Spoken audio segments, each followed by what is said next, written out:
1 2 3 4 गिनती करने लगे, इतने में ही सबरी सखी आई कान में आके बोली, सुनो प्रिया जी दिख भी जाए ना तो भी अनदेखो कर दियो। बोले ये कोई बात है? बोला हाँ, यही बात है।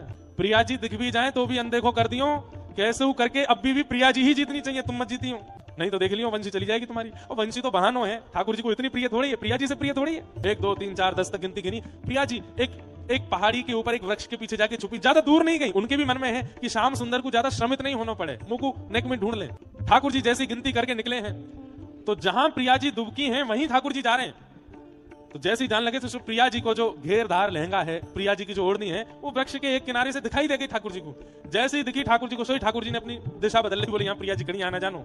अरे श्यामाजू तुम कहां चली गई? अरे प्रियाजू कहां चली गई? मैं तो थक गए हो, मिले ही नहीं।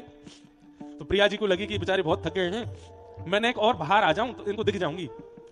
प्रिया जी वृक्ष की ओट से आगे निकल आई और जहां श्याम सुंदर घूम रहे हैं वहीं सामने जाकर के एक हल्की सी आड़ लेकर के वहां खड़ी है, मतलब एक सामान्य बालक को भी दिख सके ऐसी छुपी है।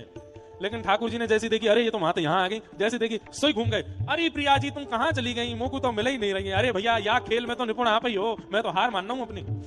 प्रिया जी बोली छोटा सा बालक ढूंढ लेता हूं यहाँ पे, इनको यूं ना दिखी मैं। अब तो ये स्थिति के सामने से ठाकुर जी आ रहे हैं, प्रिया जी आकर के ऐसे ठाड़ी है गई सामने, मुझे देख लो और स्वयं की जीत घोषित करो, मुझे हरा दो। लेकिन सामने जैसे ही प्रिया जी दिखी, ठाकुर जी देख करके, अरे प्रिया जी तुम मुझको दिखाई नहीं रही है, कहां को चली गई हो? अरे श्यामाजू। किशोरी जी आकर के बिल्कुल ठाकुर जी के सामने ठाड़ी है गई। अरे मैं यहाँ ठाड़ी हूँ, है कहां ठाड़? आवाज तो आई, दिखाई ना दे रही मुझको दिख नहीं रही। अरे प्रिया जी तुम ही जीती हो, मैं तो हार गयो।